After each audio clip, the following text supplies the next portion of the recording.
saw Dr. J with Shaq, and they were going over various topics and talking about, greatest players, etc. But Dr. J, he talked about the racism he faced playing for Virginia Squires, which a lot of stuff people don't even understand it, even in the 70s, the stuff he even faced. But he brought up something I'd already known. When they were, he said, he retired in 87. He said in 92, NBC had the contracts with the NBA.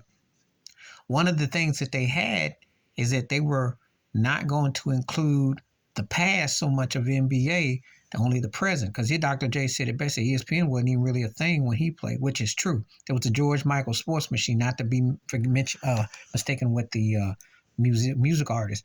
But ESPN was a puppet when Dr. J was rolling, and they weren't seen as the conglomerate that they end up becoming. So therefore, a lot of people missed out on that Dr. J, them kind of moves and all that.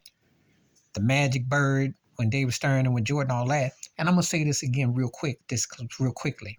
That's no offense to those guys, because they did a heck of a job of restoring the NBA, getting it off a tape delay and everything.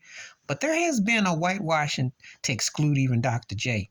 The NBA needed Dr. J from the ABA in a real way. When you see the AN1 mixtapes and you see everybody, how they playing, the NBA wasn't about it. It was very white, clustered, and stuck. And if you were a certain age back in the day, now I ain't gonna people gonna lie, but I was around. The NBA wasn't happening like that. It was so much it was drug infested, but it was just not a happening thing. It was some great players, but it wasn't happening. It was considered too black. It wasn't polished up. It wasn't selling like baseball was. Baseball, I tell you, baseball, boxing, horsing, and then NFL, and then boxing, then basketball. Baseball, boxing, horse racing. The NBA was not in the mix. Hockey had its love. It had a mix. It wasn't until they crossed it over and they cleaned it up. That's what Stern, and they polished it up. And then they started, but they didn't want to include black players from back in the day. That's why a lot of people are uneducated about Wilt Chamberlain and Rick Barry and Bill Russell and Oscar Robertson and Jerry West. And, and I can go, and Nate Thurman, to George Gervin, to Dr. J, to even Moses Malone, ABA. They don't really have that full education. Earl Pearl Monroe and Walt Clyde Frazier and Willis Reed and all that. You can name a lot of guys. They don't really have it because it's not romanticized. They romanticize what they wanted. They got everybody thinking that Bird and Magic, and then Jordan made the NBA, and then they go from there. They don't really go into it. They don't even give Dr. J his due.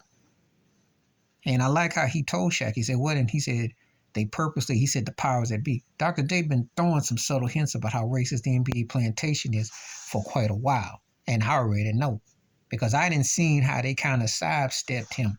But yet they needed his street, his afro, his flying through the air. They needed him, but they don't really want him. And he's a dignified brother, just like George Gervin. Some real cats. Moses too. You got to ask yourself, it's a fact. Because those three don't ever get their full due. They've been kind of whitewashed out of the real equation, amongst others. And we don't even talk about Chamberlain, Russell, and Oscar Robinson and those guys that they really downplay. But just the Dr. J, George Gervin, Moses Malone aesthetic, and maybe David Thompson, that don't even get the due that it's supposed to. Because that ABA was huge for the NBA. But the NBA stands for Negroes Be Acting, and the NBA plantation is alive and well. And this revelation to Shaq that they really didn't want to go past 92, tells you all you need to know. Please like, subscribe, welcome thoughts, comments, and I do respond. Thank you. Wash your hands. Keep your mind clear. Watch out for another sheriff if you like. I'm out. Peace.